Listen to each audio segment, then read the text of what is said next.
Eh bien, papy, bonjour. Salut Thomas. Merci de ta visite. On est là pour 1 heure sur une chaîne qui s'appelle Improviews, la vraie pensée, la libre pensée. C'est Est-ce beau. que tu peux te présenter? Eh ben écoute, ouais, je vais essayer de faire ce petit jeu-là. Donc, j'ai un pseudonyme, c'est Papy, au civil Alain de Gois. Je suis né en 63 et je suis arrivé dans une ville de banlieue qui s'appelle Trappes, la même année d'ailleurs. Et j'ai grandi là-bas, et voilà. Et puis j'avais plusieurs cordes à mon arc, et puis en fait, je suis venu petit à petit à faire de l'impro, et je l'ai développé dans cette ville. Je suis resté assez sur cette ville pendant quelques années, et puis voilà, j'ai mené plusieurs projets, dont un projet qui s'appelait Trappes Impro en 89, parce que j'avais rencontré l'impro sur ce territoire saint-quentinois. Et puis ce projet avec des élèves, avec des jeunes et tout, et ça a été une passion. Et puis petit à petit, de façon empirique, certains ont voulu aller plus loin, et puis du coup, ce rôle un peu d'accompagnateur que j'ai pu avoir avec certains m'ont amené à faire après de la mise en scène, de spectacles, parce que il y avait des envies de se dire, de se raconter, et encore plus pour certains que d'autres, certaines que d'autres, et voilà. Et puis bah voilà, aujourd'hui je continue à développer, à être dans ce monde incroyable de l'impro, qui est un vrai monde. C'est ça qui est bien. Ok, merci. J'aimerais qu'on démarre en parlant du livre Made in Trap Le fameux livre Made in aux Trap. éditions Kero, que j'ai lu avec énormément d'attention et plein de déclics. Enfin, il est extraordinaire. Et je voudrais que on démarre avec la première anecdote que tu racontes dans ce livre, qui est tu as eu 4 vies ou 4 naissances. Oh, au moins, ouais, ouais. Oui, c'est assez étonnant que le petit bonhomme que je pouvais être à cette époque-là, abandonné chez des petites gens qui étaient tata et tonton, effectivement, ça part mal au départ. Si on regarde sur le papier, le mec, on se dit, ah, il va pas aller loin, lui. Donc, oui, élevé chez ces petites gens de ce milieu ouvrier, dans cette ville communiste, et puis se développer, je dirais, dans cette ville-là, et de réussir à passer des étapes, à continuer, les étapes des études, les étapes de la rencontre avec le théâtre, qui n'était pas forcément la rencontre de départ, parce que moi je préférais... Qui se déroule, tu es en cinquième à ce moment-là? Ouais, oui, oui. Et donc, du coup, tu vois tu dis, tiens, c'est quand même étonnant cette liberté qu'il peut y avoir là. Parce que tu étais là, tu dis, déjà, t'as pas besoin, socialement, t'as pas à être là, on t'attend pas, personne ne t'attend parce que personne ne t'a voulu. Donc, bah, il faut exister. Et puis, on voit bien qu'il y a des espaces où peut-être que tu existes un peu plus fort. Et là, tu écris dans ce livre justement, lorsqu'on me donne le surnom Papy pour la première fois, j'ai un nom qui veut dire quelque chose. Ben, ce qui est intéressant, c'est que mon nom au civil, c'est pas moi qui l'ai choisi, c'est des gens qui m'ont abandonné, ma mère entre autres, et un père qui me reconnaît pas. Donc j'ai un nom qui me sert à rien en fait, parce qu'il est pas marqué d'une histoire que je reconnais. Puis tu es dans la classe, et puis d'un seul coup, effectivement, il y a Coluche qui lance ce truc de Papy Mougeot de Cajar, et que toi, comme un couillon, bah, tu es là avec tes potes, et on se fait tous des Papy Mougeot de Cajar, sauf que le seul qui reste à la fin de la cinquième, qu'on appelle Papy Mougeot, c'est moi. Et donc, bah, les potes, c'est que tu les as en cinquième, mais tu les as en quatrième, tu les as en troisième, tu les as en seconde, et tu finis par, bah ouais, c'est Papy. Et moi, ça me va parce que je suis rebaptisé par des potes. Je suis baptisé par amitié.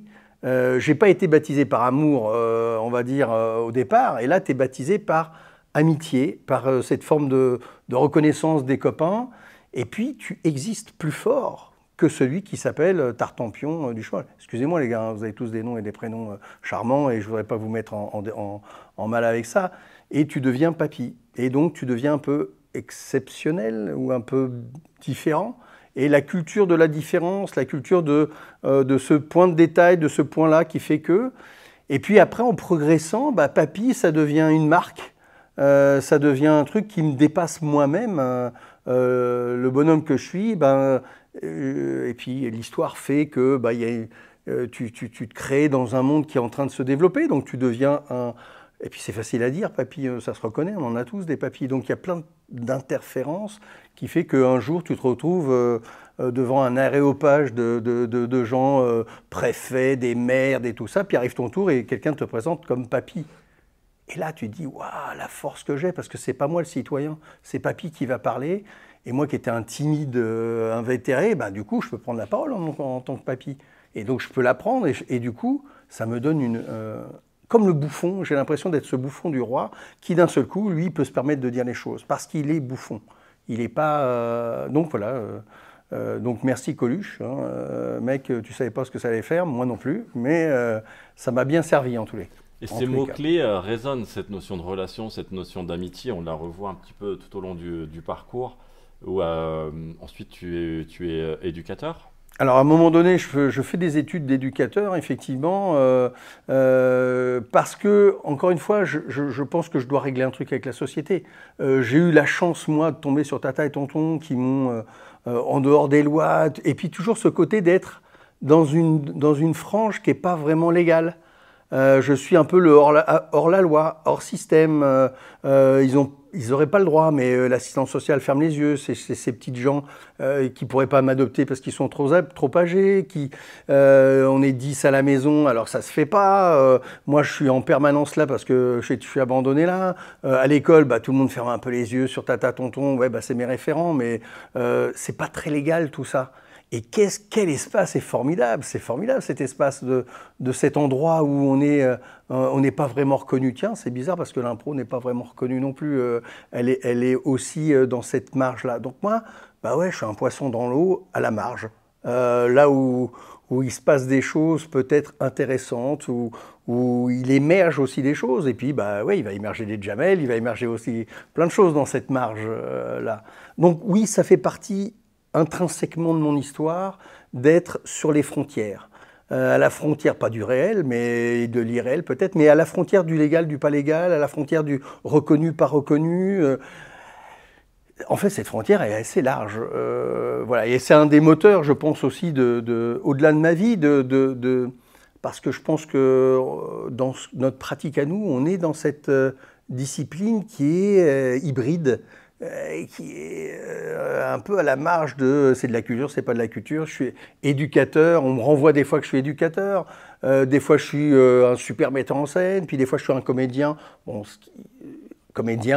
des fois je suis dans un peu tout ça, et puis je suis aussi sculpteur à mes heures, parce que ça c'est mon rêve d'enfant. Oui, je suis dans cette humanité qui se trouve dans cette marge, en tous les cas. Il y a deux, trois références dans le livre que j'aime bien. Entre autres, si tu n'avais pas été comédien, improvisateur, metteur en scène, peut-être que tu aurais été un professionnel de la danse folk. Oui, tout à fait. Effectivement, mais tu sais, c'est pareil. La vie te fait rencontrer des gens. Donc, effectivement, il y a un groupe folk. Je trouve qu'il s'éclate bien. Donc, je me retrouve avec des sabots, habillé en auvergnat, avec un chapeau, en train de taper le sabot, machin. Mais ça ne va pas assez loin, encore une fois. Donc, du coup, j'invente le hard folk. C'est-à-dire que je trouvais un peu chiant de répéter toujours les mêmes mouvements. Donc j'ai cassé du sabot, mon pote. Moi, c'était pas un tendre. Et donc, un Costard Watt avec moi, à l'époque, ça envoyait du bois, pour le dire, puisque c'était en sabot, tu vois la référence, tout ça. Donc oui, j'ai fait pas mal de danse folk, et j'adore la valse, par exemple. C'est une très belle danse. Et tu continues toujours dans cette histoire, dans cette notion d'amitié, de relation, quand tu donnes la définition de ce que c'est qu'une communauté. Tu dis c'est un regroupement de hippies dans une ferme du Larzac. Mais si tu veux, c'est une image, hein, faut dire ce qui est, mais parce que ça me fait chier les histoires de communauté. Ça me fait chier, on en crève aujourd'hui de ça. Moi, ce qui m'intéresse, et d'ailleurs, c'est effectivement un pied de nez à ce que ça peut être ce truc-là, parce que ce terme-là, il est dangereux, en fait, pour moi, je trouve, aujourd'hui, parce que stigmatisant, parce que, du coup, nous enferme dans un cadre sociétal ou social, ethnique, religieux, et on se définit plus en tant qu'être humain, mais par des codes sociaux qui sont je veux appartenir à telle communauté, donc il faut que je m'habille comme ça, machin.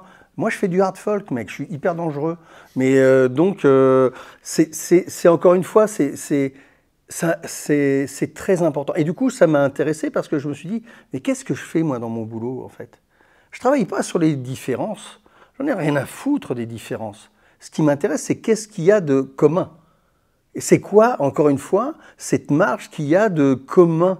Dans communauté, ce qui m'intéresse, c'est le commun. Et en fait, la communauté des êtres humains m'intéresse, parce que là, il y a des choses qu'on a en commun. Et c'est sous cette marge-là que je travaille.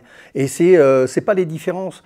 À Trappes, il y avait 77 ou 78 ethnies différentes, des gens qui viennent de partout. On parle plusieurs langues. Donc, qu'est-ce qui va nous... C'est quoi le réducteur commun, en fait? Et travailler non pas sur les différences, mais sur le patrimoine culturel commun. Quand j'ai monté un championnat de France d'impro avec des juniors en 2000, justement, c'est là qu'est apparu un copain qui dit « Ah, c'est marrant parce que vous travaillez sur un patrimoine culturel commun. » J'ai dit « Mais merci, mon ami, je ne savais pas ce que je faisais. Tu m'as ouvert encore une fois, comment on chope des gens qui d'un seul coup, mine de rien, vous donnent l'espace dans lequel vous jouez. » Oui, je travaille sur ça. Et il y a que ça qui m'intéresse.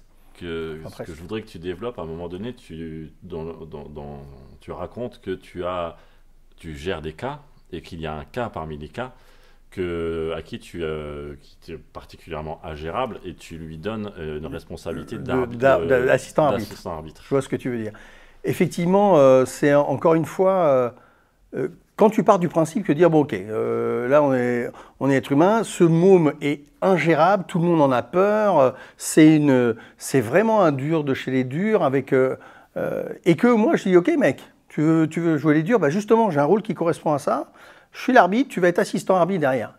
Mais ce mec-là, après, à la vie et à la mort, il me défend. Tu vois, il devient assistant arbitre partout. Et du coup, d'avoir pris cette responsabilité, d'être reconnu dans cette aura qu'il avait là, ce charisme, parce qu'il en imposait, et de se jouer de lui-même à ce moment-là, donc prendre cette distance avec lui-même, parce qu'on en joue, et que ça vient du jeu, et que c'est... Ok, tu peux respirer, gars. On peut se marrer aussi de ça. Et du coup, de faire percevoir la distanciation, qu'est-ce que peut apporter un rôle, c'est cette forme de distanciation par rapport au réel. Et bien effectivement, qu'étant dans cette ville de banlieue de Trappes, de faire jouer des gamins et de les faire travailler sur une distanciation du réel toute simple de ce qu'ils vivent et tout, et ben du coup, oui, ça les fait peut-être percevoir le réel autrement et leur permettre de respirer. Parce que dans cette distance-là, je peux respirer. Je peux me voir autrement et me donner à voir autrement.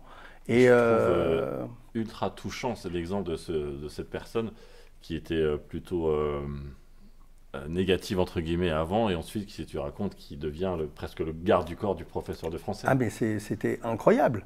Et que effectivement, la prof a dit mais merci. Hein, dès qu'il y en a un qui bougeait l'oreille, il regardait et c'était terminé.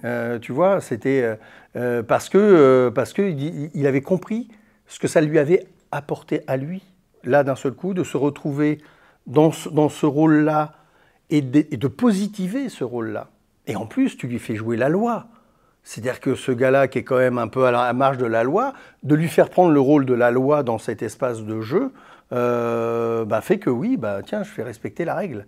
Mais il y avait un autre cas comme ça d'un mec où l'assistante sociale du collège me le balance dans mon cours. Le mec, il est en blouson, il est là, il vient de se faire virer classe. Elle me dit, oui, vous comprenez, il agresse les petites vieilles et tout ça. Je dis, excusez-moi, peut-être qu'il agressera encore des petites vieilles, mais il aura un bon mot. Il aura peut-être un mot, parce que je ne vais pas régler son problème. Sauf que ce môme avec son blouson qui ne veut pas faire l'exercice et tout ça, au bout d'un moment, fait tomber la veste. Et puis dans l'atelier, à un moment, il joue le rôle d'une petite fille. T'imagines le parcours du gars, en 2 heures, il vient jouer et il se rend compte qu'il est en train de jouer une petite fille. Et sauf qu'il a été super en petite fille, que les autres l'applaudissent, et lui, il était déstabilisé, parce que d'habitude, c'est le gros dur. Et il est applaudi parce qu'il est dur. Et là, il applaudit parce qu'il est la petite fille. Je le laisse avec ça. Je constate et je dis non, super, génial. Et alors qu'il s'était réfugié et qu'il voulait plus en entendre parler, mais c'est pas grave, il s'est passé quelque chose. Et donc ça, c'est quand même un bonheur de se dire que l'outil qu'on a là d'improvisation théâtrale peut permettre effectivement cette distanciation du réel instantanément. C'est rapide. J'attends pas d'avoir monté une pièce, c'est que là, en 2 heures, tu fais bouger les choses. Tu fais bouger mon appréhension du réel, mon appréhension de l'autre qui est à côté de moi. Formidable, génial. Je ne sais pas si ceux qui ont inventé le match et tout pensaient à tout ça.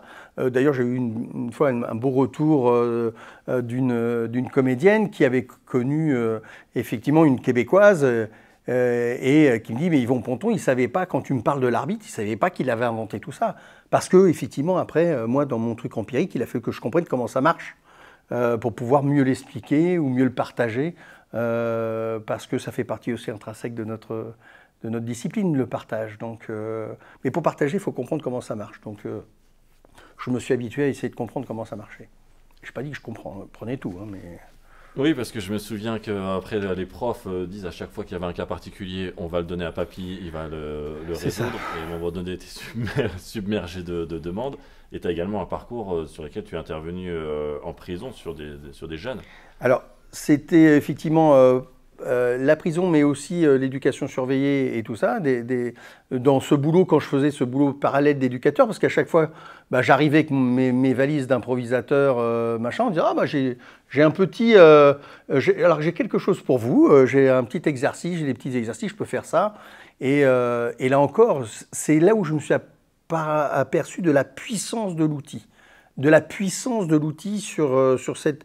Quand tu viens toucher l'humanité des gens, et que l'impro, c'est un sacré levier, en fait, mine de rien. Et s'il y a de l'empathie dans la façon dont tu le fais, et que tu es dans un renforcement positif aussi de ce que l'autre te donne, c'est que la petite chose, effectivement, quand tu as un gamin, où tu sais que tous les gars qui sont là, et filles, c'est des durs, qui ont vécu des choses dures, parfois horribles, qui sont regroupés dans un truc, je me dis mais comment ça va se passer?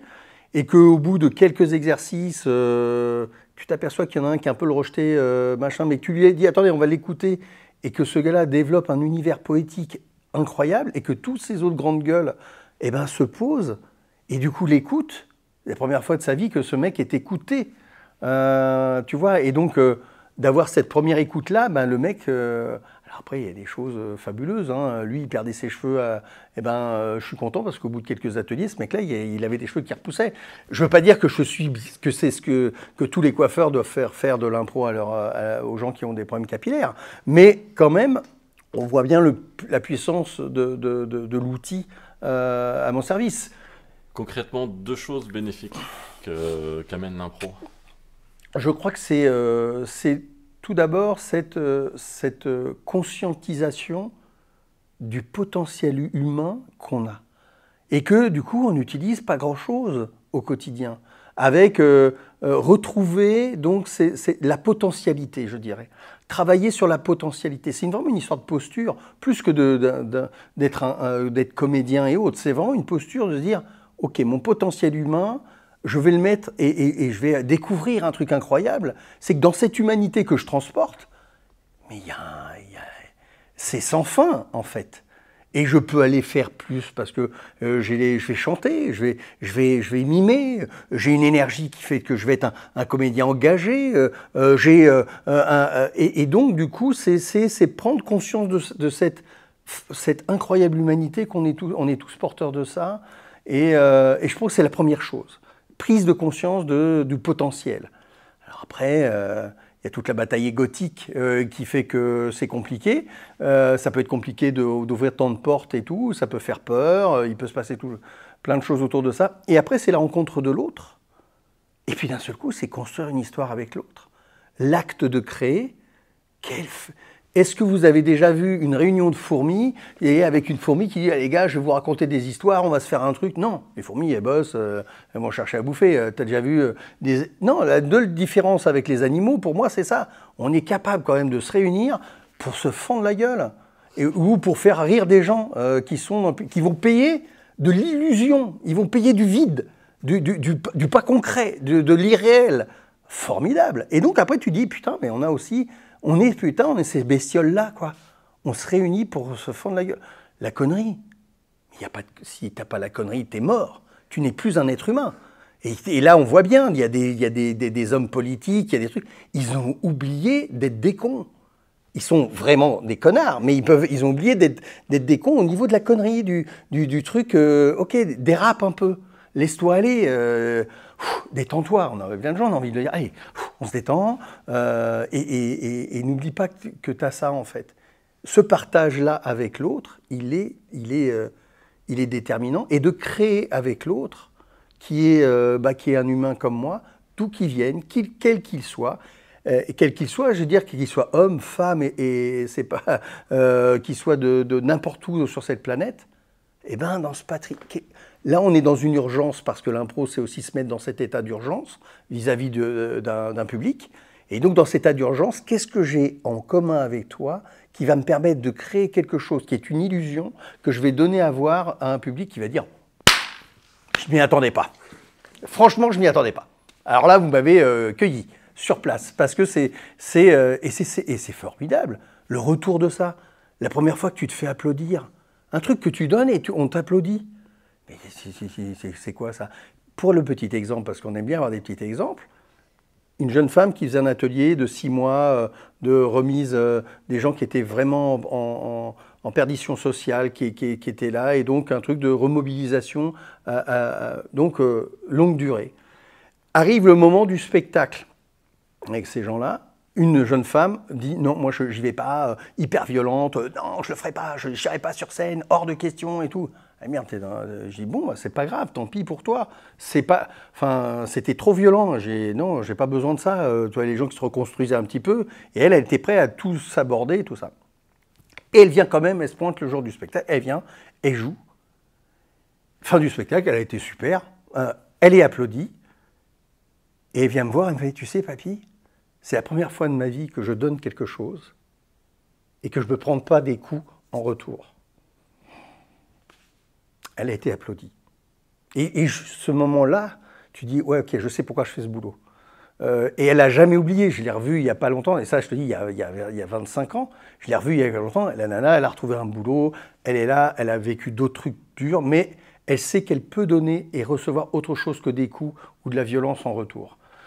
C'est un petit exemple qui est peut-être extrême, mais après, quand tu es, sans aller jusque-là, au quotidien, tu montes sur scène, tu as des gens qui t'applaudissent, ouais, ton ego, il dit, bon, ok, t'as fait la larve, c'était limite, mais quand même, tu as des gens qui t'applaudissent parce que ta larve, elle était quand même top.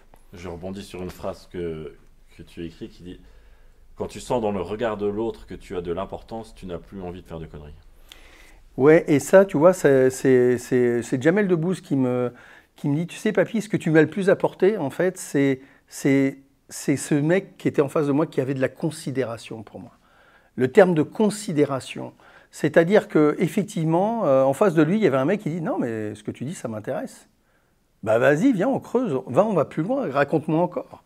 C'est juste ce moment de considérer l'autre pour ce qu'il a à me donner, à me faire bouger. Ce qu'on fait là aujourd'hui, c'est-à-dire que tu me poses une question... Putain, les gars, vous me mettez en pleine lumière, j'existe, c'est super, merci. Non, merci. Et c'est bon de partager avec vous. Et ce moment de considération-là fait que j'ai encore envie de plus donner. J'ai envie de rendre compte aussi de ce que je fais. Et donc pour un gamin, à un moment donné, il est dans ce truc-là, en l'espace de quelques minutes. Il y a quelqu'un qui dit « Ok, super, c'est bien ce que tu dis là, mais on va aller... » Putain, il y a un mec qui me dit ce que je dis là, c'est bien. Mais alors que le mec, il a peut-être entendu depuis sa plus jeune enfance que ce qu'il dit, c'est pas bien, c'est pas parfait, c'est pas encore, c'est pas. Là, le mec dit « Ouais, c'est bien, super, intéressant. On peut aller plus loin ?» Comment tu fais? T'as envie de t'améliorer, t'as envie de donner mieux, t'as envie de donner plus. Et ça, c'est quand même une des forces aussi de notre discipline, c'est qu'en quelques heures, les gens sont dans un autre état. Et donc, c'est pour ça, c'est pas tant d'être un professionnel du théâtre ou comédien, c'est être dans cette posture aussi d'écoute de soi et d'écoute de l'autre et de créer avec l'autre. Est-ce que c'est aussi, alors on y reviendra peut-être un petit peu après, mais un peu une marque de fabrique de Papy, cet ADN de reconnaissance, de considération, de trouver le petite lumière. Alors, j'ai peut-être, moi, plus que d'autres, ce regard-là lié à mon histoire. Hein. Reportez-vous au premier chapitre de mon livre.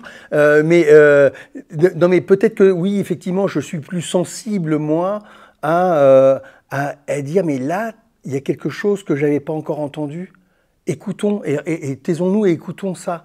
Écoutons ça. Et puis de dire à la personne, mais ça, il y a un terreau qui est intéressant, qui fait que effectivement un Jamel Debbouze, une Blanche Gardin, j'en passe et d'autres, bah, tu leur dis, ou un de sa mère qui vient, ou d'autres encore, Issa Doumbia, des gens comme ça qui, tu leur dis, mais ouais, tu peux croire en toi, bonhomme. Vas-y, quoi. Et puis si je peux t'accompagner, parce que c'est un truc que j'ai réussi peut-être à faire aussi, c'est accompagner des gens. Des fois, on a besoin de quelqu'un qui dit non, mais attends, viens par là, je te tiens un peu la main, et puis après, vas-y, quoi. Est-ce qu'il faut que tu aies le déclic? Est-ce qu'il faut que tu sentes la lumière pour dire je vais accompagner? Est-ce que tu as déjà dit non à quelqu'un qui voulait... C'est une très bonne question parce que c'est compliqué de dire non. Il y a tellement de gens qui ont besoin qu'on leur dise oui. Tu vois, c'est très compliqué pour moi, le non. D'ailleurs, c'est ce qui fait que peut-être, à force d'avoir dit oui à plein de gens, je ne me suis pas dit oui à moi-même. Et que des moments, tu te dis merde, le temps passe, merde, il y a cette urgence de vie, là, le truc, tu sais pas quand ça s'arrête. Peut-être que je me casse ma pipe là en sortant. Donc, putain. Mais c'est tellement bon quand tu sens que tu as mis le pied à l'étrier au bon endroit et que la personne du coup se met en œuvre, pas au travail, se met en œuvre et commence à ça, après que toi tu sois le sculpteur, parce qu'il faut que je revienne à mes premiers amours quand même, et que tu dis non, attends, je vais dégager cette partie-là, et tu vas voir que dans cette partie-là, c'est là où ça va mettre en relief tout ce que tu as donné à voir, et là qui est vraiment juste. Et donc, j'ai presque, pas une méthode, mais une posture de maïeutique, d'accoucheur, de sculpteur, d'accoucheur. J'aime bien l'idée de la maïeutique, et j'aime bien l'idée d'accoucher un talent, j'aime bien l'idée d'accoucher d'idées et après de projets, de choses comme ça. Donc, en tous les cas, j'y travaille. Je ne sais pas si jusqu'à maintenant, ça m'a pas trop mal réussi. Et puis voilà, alors après, c'est toujours pareil, tu as l'impression que toi-même, tu as une petite baguette magique. Et les gars, si vous faites avec moi, vous serez grands. Vous allez réussir dans la vie. Donc là, ça, c'est dangereux. Donc je prends la baguette souvent et je fais, alors, crac, il n'y a plus de baguette. Maintenant, comment on fait parce que ça doit venir de l'autre. Est-ce que le processus créatif est le même pour mettre en scène ou pour pour sculpter? Ce que j'ai amené, oui, je pense qu'il y a quelque chose de similaire quand je te dis dans une pierre brute que tu vas regarder sur toutes les coutures. Moi, en tant que sculpteur, je vais partir de la pierre, qu'est-ce qu'elle me raconte, et comment. J'ai le même processus, en fait. Et je vais commencer à dégager des parties en me disant, tiens, ça. Et puis, petit à petit, il y a quelque chose qui va émerger de ça. Et je me dis, tiens, ça y est, j'ai une image qui se concrétise de ça. Et je vais fouiller dedans pour faire ressortir quelque chose qui va être parlant ou pas. Et c'est pas un chef-d'œuvre, hein, forcément, mais voilà. Et donc, je trouve qu'avec cette humanité brute qu'il peut y avoir, ouais, il y a des gens qui sont mal dégrossis, hein, faut le savoir. Donc, en revanche, il peut y avoir une partie, si tu grattes un peu, elle se dégrossit, elle devient plus belle, et puis la personne, en plus, après, s'autosculpte. C'est un truc horrible. Et le mec, il est parti, il peut plus s'arrêter. Et donc, une fois qu'il est dans cette disposition-là, il peut y avoir... C'est lui qui va créer son propre chef-d'œuvre, c'est pas moi. Moi, je suis au début, j'enlève un peu la glaise, le truc autour de la pierre. Donc, il y a vraiment quelque chose, effectivement, de cet ordre-là. Et après, c'est... Tout l'art, il est dans que ce soit metteur en scène et tout, c'est le moment où tu dis, je ne vais pas y mettre ma personne. C'est cette personne qui doit prendre le relais, c'est ton spectacle, c'est pas le mien. Alors, il y a beaucoup de metteurs en scène, parce que le principe égotique, il est compliqué, qui vont du coup mettre une chape de plomb qui est leur image. Ok, c'est pour ça que même dans mes sculptures, je n'arrive pas à les finir, parce qu'il faut que Pierre continue, elle, à parler à d'autres. Et donc, si je fais un l'art grec, si tu veux, si tu prends un truc, l'Apollon, il est défini selon des codes, c'est hyper, on peut le calculer. Non, moi, c'est moins poussé, en fait. Et du coup, pour un artiste que je mets en scène, souvent, on fait appel à moi sur des seuls en scène et tout, il y a le moment où il faut que j'apprenne à celui qui est là de s'auto-sculpter et d'aller plus loin. Il n'y a que lui qui peut avoir les codes pour aller un peu plus loin. Ça, c'est pas facile. Le sculpteur qui va faire la mise en scène du seul en scène de Papy.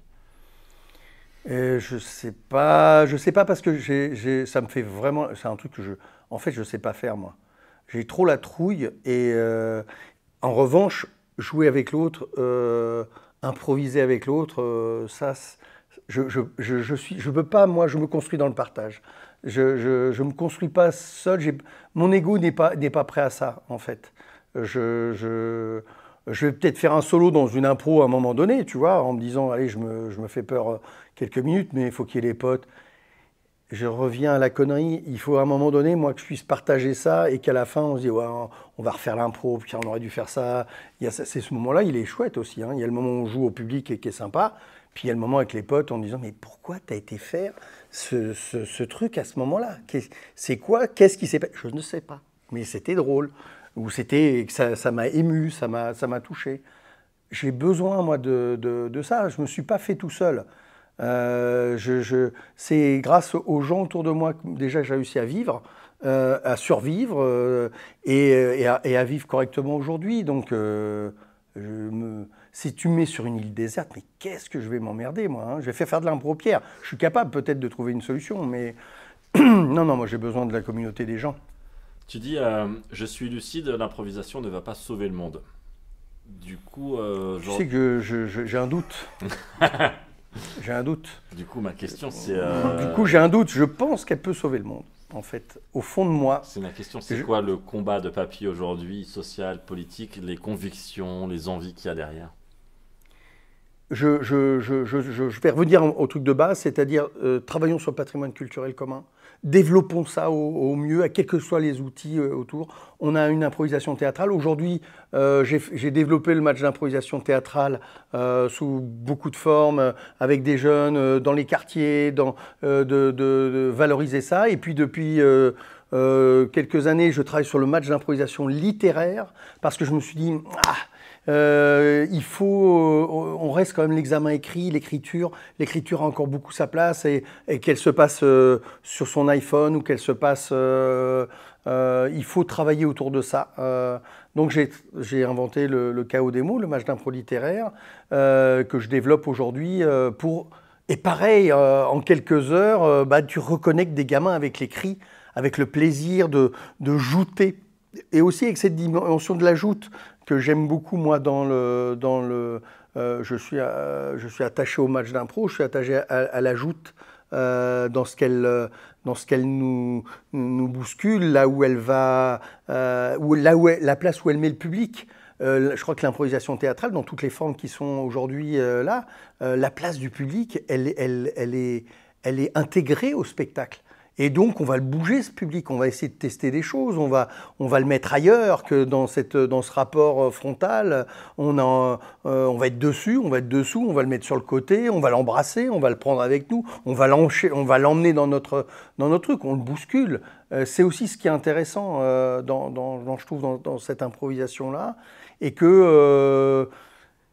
j'ai envie d'aller encore plus loin. Je pense qu'on peut aller encore plus loin dans cette recherche de comment, dans cette instantanéité, qu'est-ce qui s'y passe? Et puis ce moment d'être au présent, qu'est-ce qui se passe dans ce temps présent? Comment je peux partager, bousculer dans les laps de temps qu'on se donne? Je pense qu'il y a encore beaucoup de choses à faire. Pour moi, tu vois, aujourd'hui... peut-être que je vais revenir dans ma ville de base et me dire, OK, qu'est-ce que je peux encore faire? Charger, moi, de toute l'expérience de ces 30 années d'impro, un peu plus même, tu vois, de comment encore travailler sur la médiation culturelle, sur ce rapprochement des êtres humains grâce à ces outils-là. Justement, je rebondis sur le fait qu'à un moment donné, tu dis 20 ans de travail à Trappes, et pour autant, la troupe de Déclic n'a presque jamais réussi à être dans les programmations des salles de la ville de Trappes. Est-ce que c'est lié au match? Est-ce que Papy a envie de proposer d'autres formats d'impro? Bah, si tu veux, assez vite, tu vois, il y a maintenant, je sais pas, 25 ans, un peu plus, on a la formule du quintet, et de 5 improvisateurs qui improvisent sur les thèmes du public. Je crois que dès 93, toi, je mettais ça en place. Parce que oui, je pense, encore une fois, que quand tu as acquis le match d'impro, c'est un super outil d'apprentissage, de code, de rapport à l'autre et tout. Puis à un moment donné, chargé de ce savoir-faire-là, de ce savoir comporter en improvisation, ah, t'as envie de... Là, la patinoire, elle te semble un peu petite. Ou alors, il y a une connivence qui se fait avec un groupe de personnes où tu dis, tiens, mais dans cette connivence-là, peut-être qu'on va trouver une forme qui va nous plaire et tout. Alors, c'est un peu moins ouvert. C'est un peu moins ouvert aux autres. La rencontre avec l'autre comédien, elle est plus difficile. Ou alors, c'est quelque chose qu'on met en place. Mais voilà, il y a des un grand philosophe de l'impro, Laurent Mazet, parle de bulles, par exemple. Et ben, il y a des petites bulles comme ça qui vont faire des recherches. En plus, c'est génial, c'est un truc qu'on n'arrête pas de chercher. Et c'est sans fin, comme l'humanité. Il y a autant de recherches que je dirais, il y a de bonhommes qui se mettent ensemble, qui vont proposer quelque chose. Moi, je sais pas, si tu me dis, bon, vas-y, propose-moi là, une nouvelle forme. Ouais, ok, alors on va dormir et on va faire un truc sur juste le sommeil, regarder les gens dormir. Pourquoi pas? C'est un pro, ils dorment, le rêve qui vient, il est là. Qu'est-ce qu'on en fait? Ben, peut-être quelque chose à explorer là, je sais pas.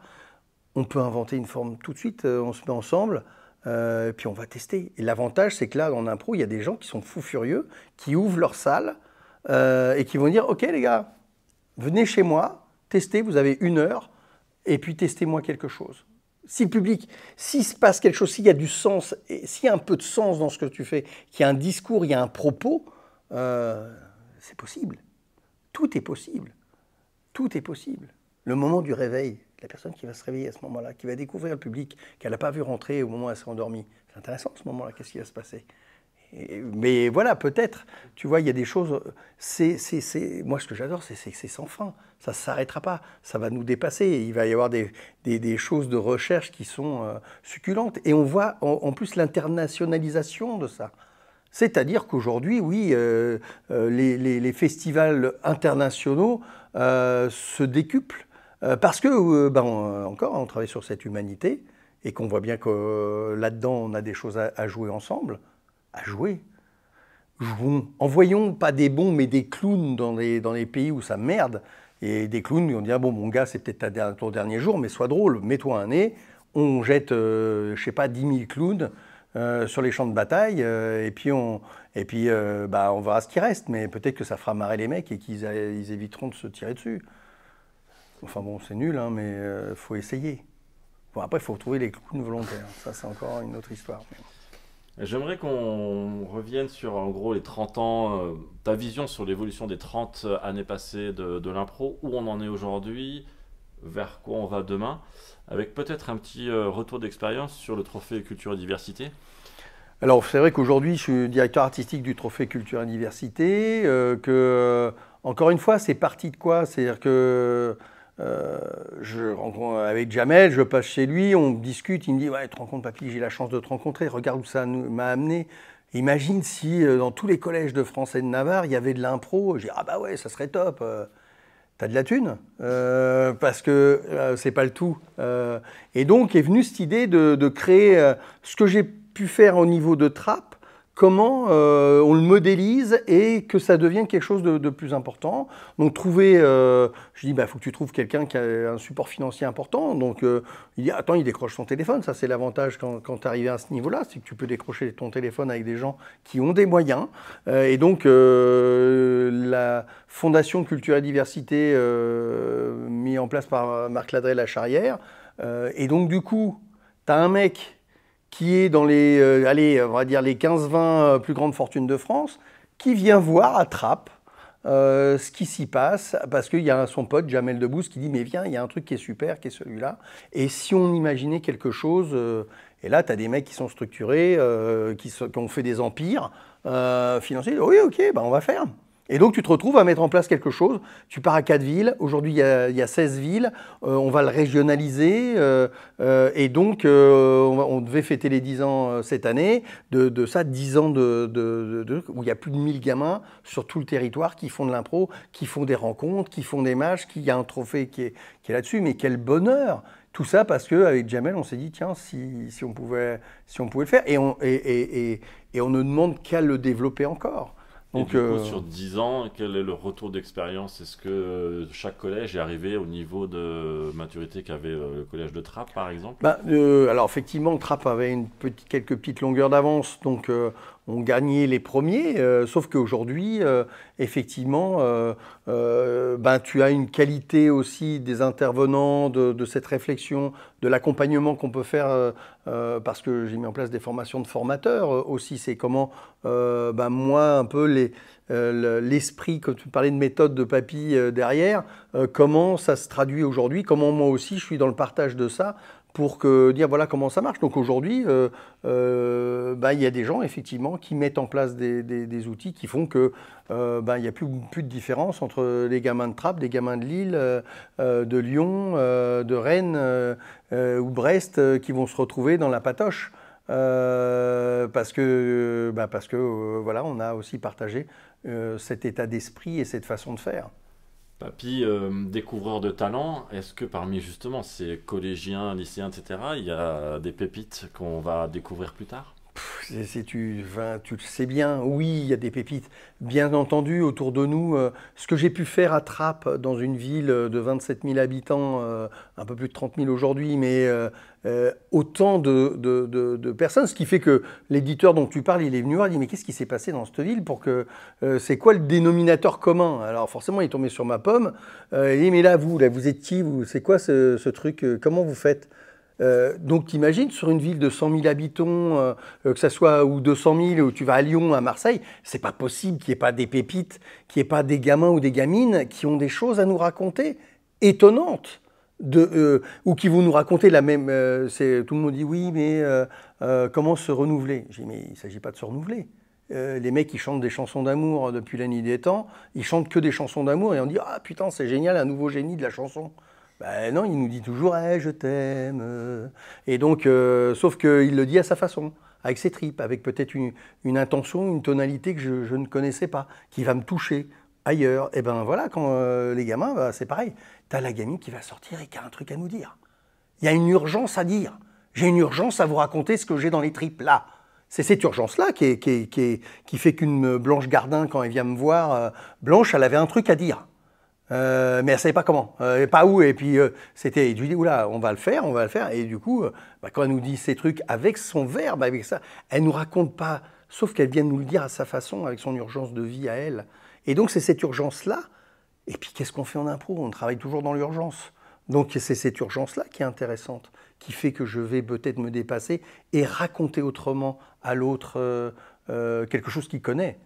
Parce que c'est dans son patrimoine culturel commun, hein. On n'oublie pas qu'elle aussi, elle a vécu peut-être quelque chose qui fait que ça va toucher et que cette vibration, cette façon de me dire ou de me raconter, même si c'est la même histoire que l'autre, je la dis différemment et là, elle me touche. C'est ça qu'il faut aller chercher. Est-ce que révéler vos talents, ce serait la baseline de l'école que Papy va ouvrir en septembre? Alors tu sais que beaucoup me tannaient sur ce truc d'école et tout. Moi j'ai un problème parce que faire payer des gens pour ça c'est toujours un truc qui est délicat pour moi de par mon histoire.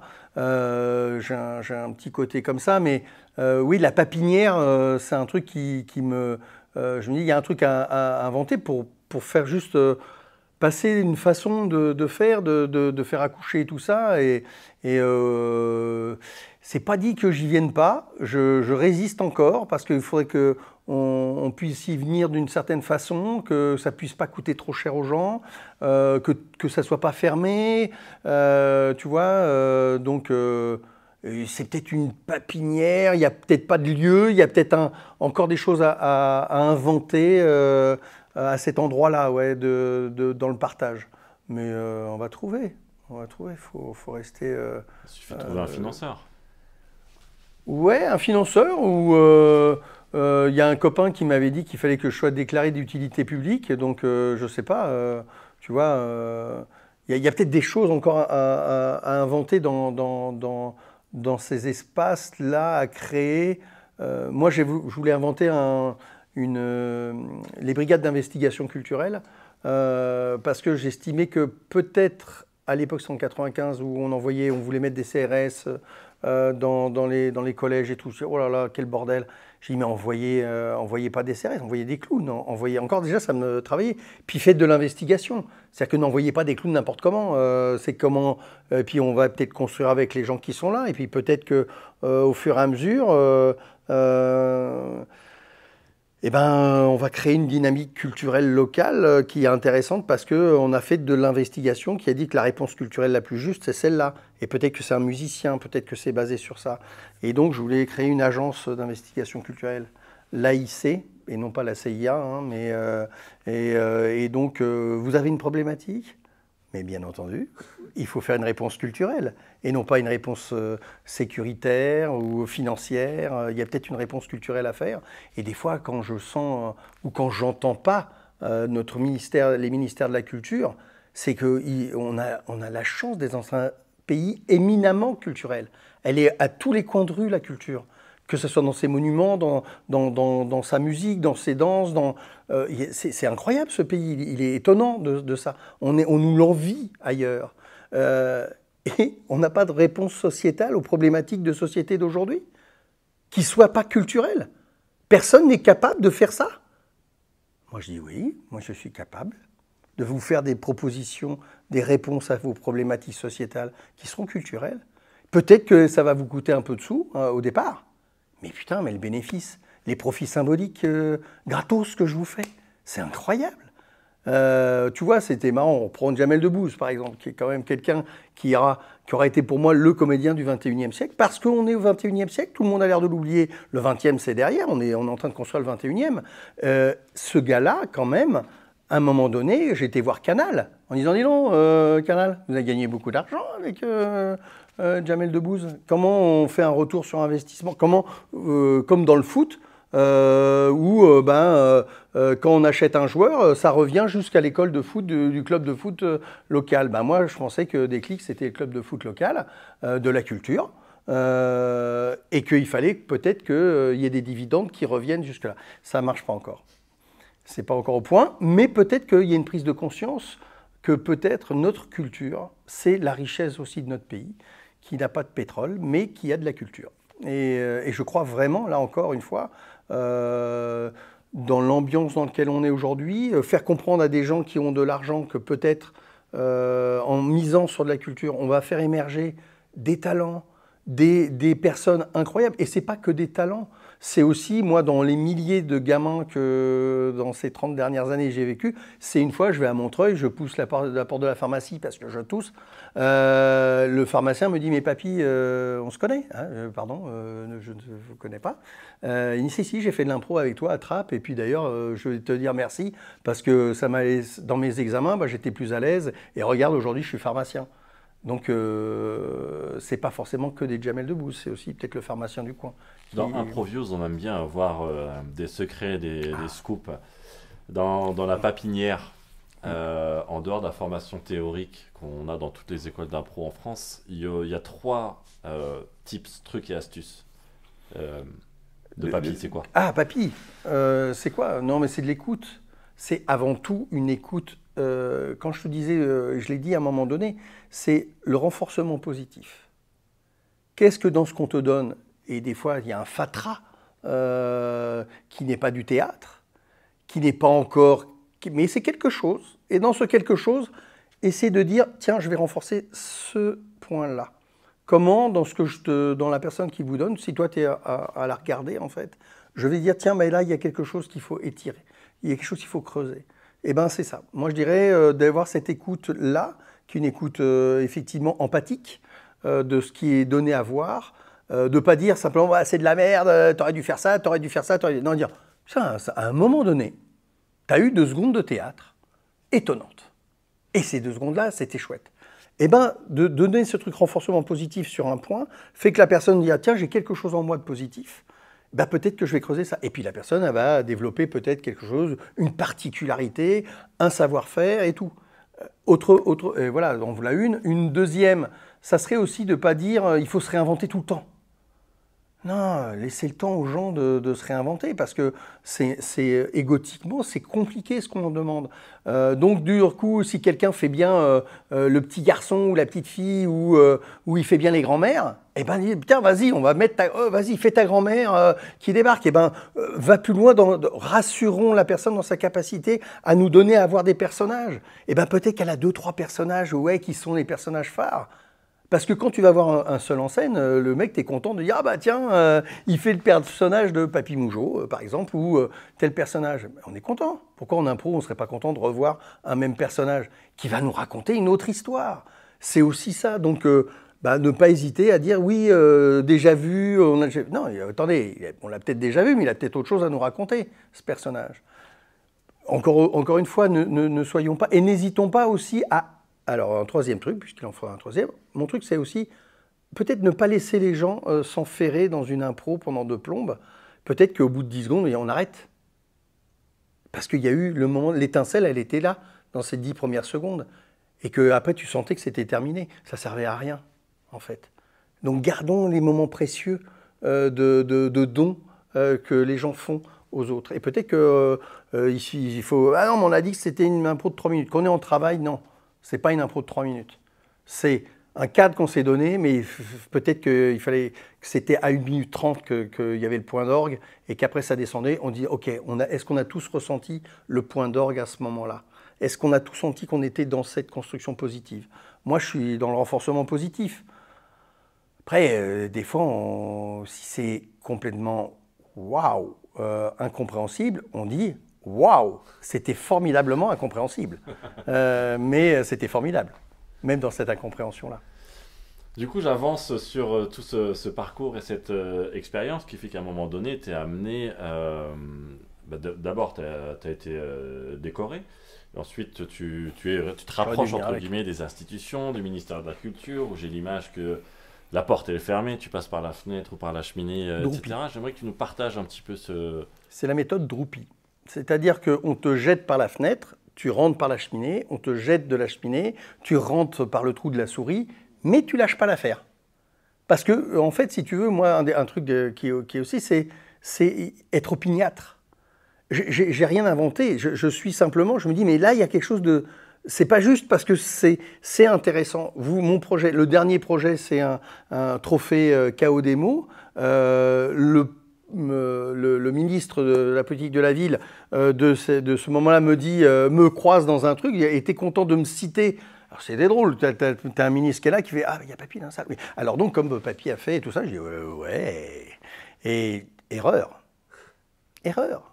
Parce qu'après, moi, je vais le voir et il me donne son téléphone. Deuxième erreur. Donc, mec, je rentre à un moment, ça finit quand même que je suis dans son bureau, à ce garçon. Et comme c'est Papy qui vient, c'est pas Alain Degois, c'est Papy qui est porteur du truc d'impro et qui lui vend le KO Démo. Et le mec te dit, bah ouais, on va faire un trophée du KO Démo d'ampleur nationale et tout. Donc je suis en train de travailler là-dessus. Le fait d'être Papy, le fait d'avoir cette reconnaissance-là, oui, aujourd'hui, elle m'ouvre des portes et tout. Alors avec les ministères de la Culture, pas encore, hein, c'est compliqué pour eux de travailler. Mais en revanche, tu as la Comédie Française, par exemple, où tu as Ruff qui dit ben non, mais Papy, super, j'aime beaucoup ce que tu fais, et qui te fait tout un truc sur Molière, l'impro à Molière. Il dit mais Molière écrit pas, il n'avait pas écrit, il n'avait pas le temps, il improvisait, puis derrière, tu avais Lagrange qui notait tout, et voilà. Formidable. Et il dit, mais bien sûr que tu as ta place dans cette maison pour travailler avec et donc je fais des formations, pas des comédiens de la Comédie Française, hein, mais à la Comédie Française avec des profs qui viennent là et tout. Tu peux donner 2-3 exemples, comment ça se passe Très bien, ça se passe très bien. Enfin, tu vois, c'est quand même surprenant. Et par contre, au ministère de la Culture, des fois on arrive, mais ce que vous faites, c'est pas de la culture, monsieur. Ah bon, qu'est-ce que je fais là? Ah non, vous faites de la variété. Une autre fois, c'était pas de la variété, c'était vous faites du social. Fuck. Parce que le problème, c'est que ça marche, et que ces institutions, on les bouscule, et qu'aujourd'hui, il y a quand même des gens dans le monde de la culture qui se disent « c'est drôle ». J'ai fait deux autres exemples. À Limoges, on est dans le CDN qui nous accueille et tout ça. Et tu as quand même le directeur du CDN qui réunit les grandes écoles de théâtre dans son truc. Et il me fait venir. Il dit, tiens papy, ça serait bien que tu viennes faire un petit truc d'impro. Je fais un truc d'impro. Et donc tu as la table avec tous les éminents personnes de ces grandes écoles de théâtre. Puis moi je suis dans la salle, puis à moi il dit, mais attendez, l'avenir c'est peut-être pas nous, hein. C'est peut-être papy. Hein. Moi je dis rien, mais c'est sympa que le mec, je suis juste un intervenant, il dit non mais l'avenir il dit aux autres, peut-être que l'avenir dans le métier, c'est de passer par l'école de papy et pas par la nôtre. Et que le Centre national du théâtre fait aussi un truc, m'invite, et le directeur il dit non, je me retrouve à côté effectivement les conservatoires, machin et tout, puis t'as papy qui débarque, et je lui dis mais pourquoi tu m'as fait venir? Il me dit mais parce que tu es le troublion mon ami. Et que les conservatoires qui sont enfermés dans leur truc, peut-être qu'il faut qu'ils s'ouvrent à l'impro, parce que peut-être c'est le truc de devant. Donc moi, de me retrouver là, le gamin de trappe, de se retrouver dans ces instances-là et tout, à un moment donné, avec notre discipline, je suis content parce que je me dis, oh, les portes commencent la tour d'ivoire de la culture commence à dire, merde, il va falloir faire avec eux, et peut-être que quelque part, oui, on a notre place à prendre dans ce monde-là aussi. Mais je pense qu'il y a plein de gens brillants dans notre de gens que vous accompagnez, enfin, vous croisez aussi, qui vont bousculer plus que moi encore. Moi, je vais rester je vais continuer ma médiation culturelle à Trappes, à voir ce qu'il y a à faire avec ces fameux gens de banlieue où il y a des pépites. Du coup, je suis sûr, il y a plein de gens de motivés, etc., qui se disent, moi j'ai envie d'aider papy, j'ai envie de continuer cette mission, etc. 3 conseils que tu aurais envie de leur donner pour continuer à promouvoir tout ce qui est en train de se faire? Moi, c'est de croire vraiment dans la puissance de notre outil et de ne pas hésiter à retourner, à faire comprendre, à mettre en acte les choses, même si des fois, effectivement, vous n'avez pas forcément les moyens, mais comment on continue à mettre en acte, à mettre en jeu, à faire venir du public, parce que c'est le public qui va faire que vous rentrez dans une salle et que, par exemple, je vais prendre mes amis de La Réunion, où il y a 25 ans, je vais là-bas, et puis avec des copains, un copain m'appelle et on monte la Ligue de La Réunion. Aujourd'hui, à La Réunion, ils font un festival international qui est d'une qualité incroyable. Ils remplissent la plus grande salle de l'île, c'est 1200 personnes, Champfleury, où en 3 jours, c'est plein. Donc les mecs, au départ, on ne veut pas croire en eux, mais quand le mec de la salle fait ils remplissent, ils refusent du monde, vous revenez quand? Et que du coup, j'en suis arrivé quand même à faire une formation sur le KODO au CDN de La Réunion. Donc, et c'est la force du public. Ils ont commencé sur un parking, à jouer sur un parking, à faire de l'impro sur le parking. Sauf que du coup, aujourd'hui, ils sont là. Donc voilà, je pense que notre force, c'est l'aspect populaire aussi de notre discipline, qui fait que la force, c'est le public.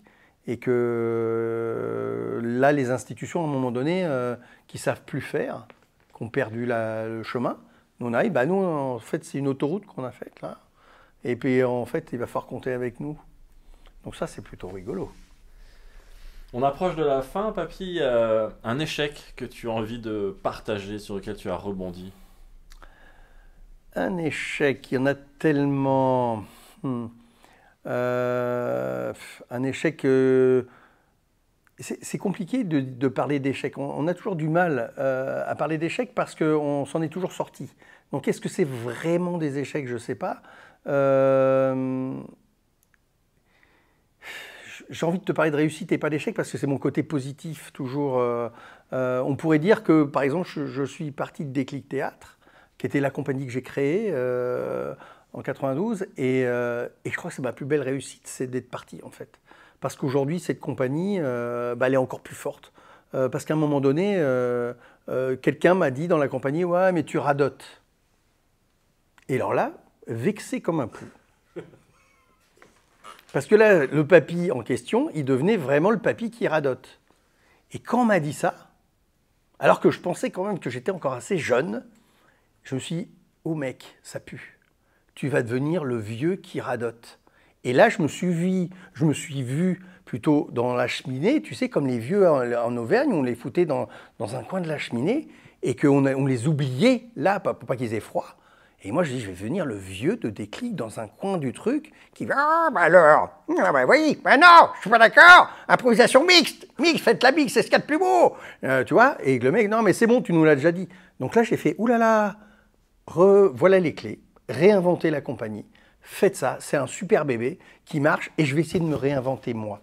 En fait, il ne faut pas hésiter à se réinventer à un moment donné quand on vous dit oh, tu radotes. Si vous entendez ça, les gens, fuyez, réinventez-vous, lâchez tout, partez et réinventez-vous. Fermez le truc, donnez les clés, videz vos poches et réinventez-vous tout de suite parce que ça craint du pâté. Donc j'essaie toujours de me réinventer quand on me dit ça. Faites gaffe à ce que vous dites, les gars. Ne dites pas tu radotes. Dernière question, pourquoi tu fais de l'impro? Pardon. Pourquoi tu fais de l'impro? Pourquoi je fais de l'impro? Parce que j'ai découvert quelque chose qui m'a ouvert à moi-même et il n'y a pas de fin en fait. Ça m'a ouvert à un truc où je me dis mais il n'y a pas de limite. C'est le no limite dans ma capacité à donner, à recevoir. Donc une fois que tu as goûté à ça, c'est très très très compliqué de s'arrêter. Alors ouais, après il y a des trucs, un goûter c'est l'approuver, machin. Alors ça marche peut-être pas avec tout le monde, mais moi en fait ça m'a tout de suite parlé parce que être au présent c'était important pour moi, qui n'a pas vraiment de passé. L'avenir c'est un truc quand même qu'on nous vend, on essaie de nous le vendre tout le temps, mais ça se construit au présent. Et donc d'être dans cette temporalité-là, il n'y a rien de mieux. L'acte de créer avec l'autre, je sais pas, j'ai pas trouvé mieux encore. Parce que j'ai pas trouvé mieux, j'ai envie de dire. Peut-être qu'un jour, mais là, pas mieux. Non, pas mieux. Merci, papy. Il n'y a pas de quoi.